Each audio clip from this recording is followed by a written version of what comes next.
E hoje o vídeo é para mostrar a segunda parte da caixa de ferramentas do administrador Linux. Nele eu trago alguns comandos básicos e ferramentas que eu mais utilizo no dia a dia. Caso você não tenha assistido a primeira parte, verifique na descrição do vídeo ou em cima nos cards. Então vamos lá.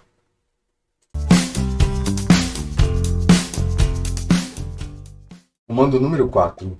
O alias é um comando que a gente vai alterar parâmetros de um comando como, por exemplo, o ls.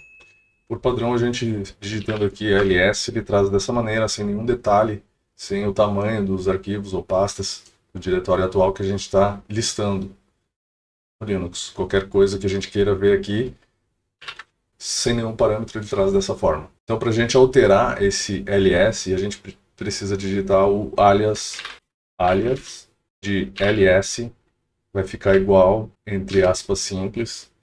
Aí o comando que a gente vai querer é que o ls se transforme. Então vai ser ls menos lha, fecha aspas simples, dá um enter. Agora o nosso comando ls ficou da seguinte forma. Traz mais detalhes, como o usuário dono, o grupo dono, o tamanho do arquivo ou pasta, a data de criação ou modificação, e se ele é um arquivo oculto, com um ponto na frente ou não, né? Aqui um diretório, outro diretório. A gente ainda pode trocar esse alias da seguinte maneira. Aqui a gente não está vendo nenhuma cor assim, de diretório diferenciando se é um diretório com permissões específicas, com permissão de execução, e é visto com o seguinte parâmetro.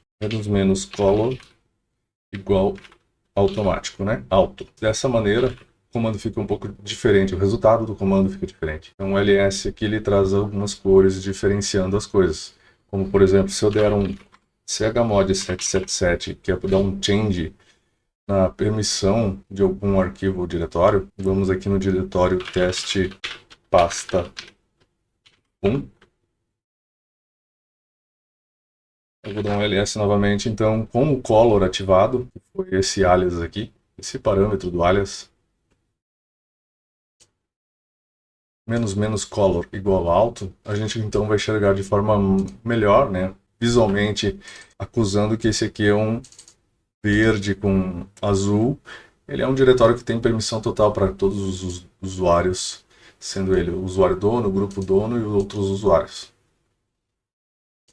As cores, elas são da seguinte forma, tem algumas explicações sobre as cores. O verde é arquivo de dados executável ou reconhecido. Então, por exemplo, o arquivo, se ele tiver um chmod x, teste arquivo 1, vamos usar um ls novamente, ele acusa como verde que ele é um arquivo executável. O "-x" eu dei uma permissão de execução para usuário dono, grupo dono e outros usuários. O azul céu, ele é um link simbólico. O amarelo, com o fundo preto, ele seria dispositivo. O rosa, um arquivo de imagem gráfica. O vermelho, com fundo preto, seria um link quebrado. Então tem algumas cores que identificam essa listagem para que fique visualmente melhor de trabalhar. Então sim, a gente criou aqui um alias do ls com color. Como é que a gente faz para que na próxima vez esse comando seja executado? Então eu expliquei anteriormente que seria editando o arquivo .bash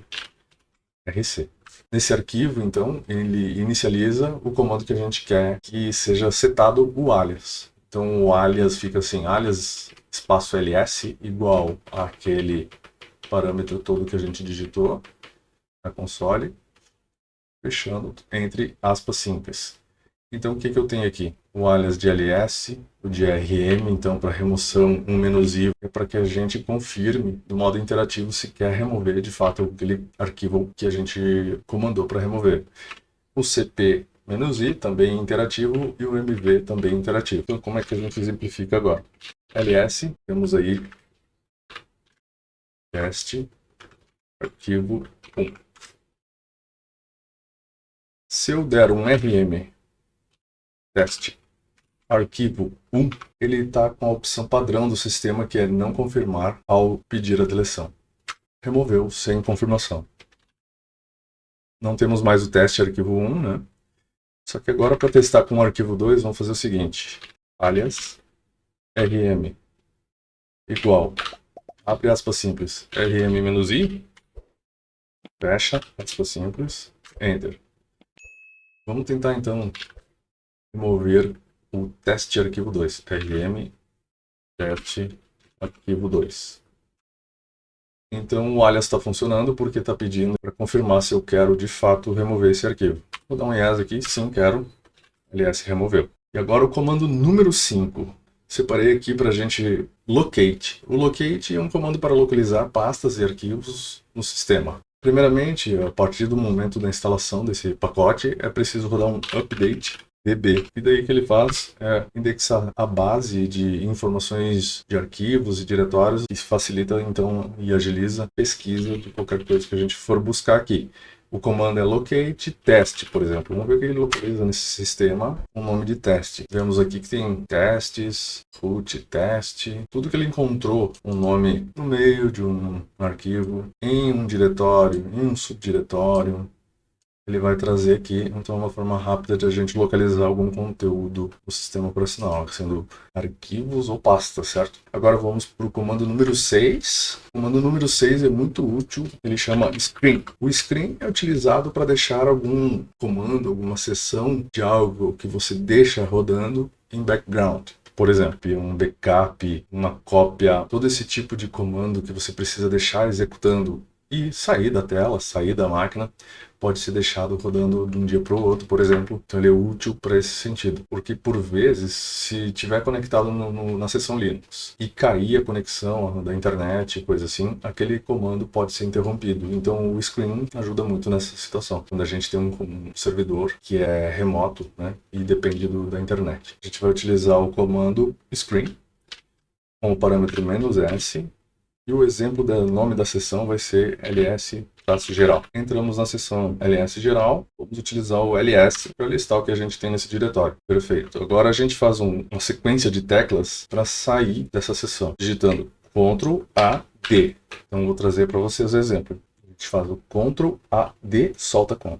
Agora a gente faz o seguinte, vamos criar uma segunda seção chamada htop-1, ok? Estamos dentro da seção htop-1, a gente pode deixar rodando aqui um comando htop. Ctrl+AD para eu sair de dentro da seção. Ctrl+L para limpar, porque ele quebra um pouco a visualização da console. E agora a gente pode criar a terceira seção, chamada htop-2. Vamos dar mais um htop aqui. Eu vou deixar o htop2 com o H, mostra pra gente todos os parâmetros que existem para o htop. Ctrl+AD para sair dessa seção também, Ctrl+L, limpou a tela. Agora a gente faz o screen-list, vemos então que a gente tem duas seções de ls geral e uma htop1 e outra htop2. O que a gente vai fazer nesse momento aqui é dar um screen-dr para ver o que acontece, qual que é o comportamento se eu precisar recuperar, que é o R, uma seção desatachada. Então aqui não obedece da maneira esperada, porque o dr é para quando eu tenho uma única seção, ele recupera aquela única seção desatachada e volta para dentro dela, né? Porém, então, o que eu preciso fazer para entrar numa seção específica? Muito simples, é um screen-r e o nome da screen. É muito simples, é só dar 2 cliques aqui, a ls geral, 1385 ls geral, ele sempre coloca um ID aqui, né? 1408 ls geral e as outras htop1 e 2.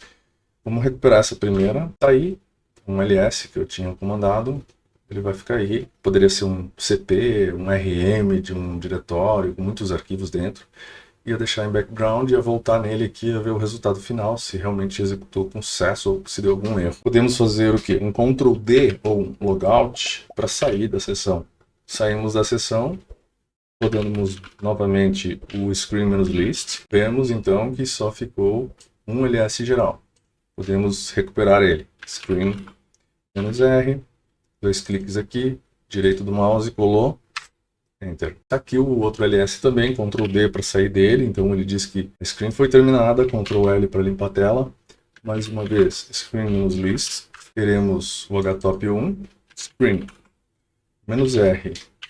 htop1, perfeito, tá aí o htop1, posso dar um kit nele aqui, um Q, e depois do Q, dá um Ctrl+D. A gente sai de dentro da screen, terminou a screen.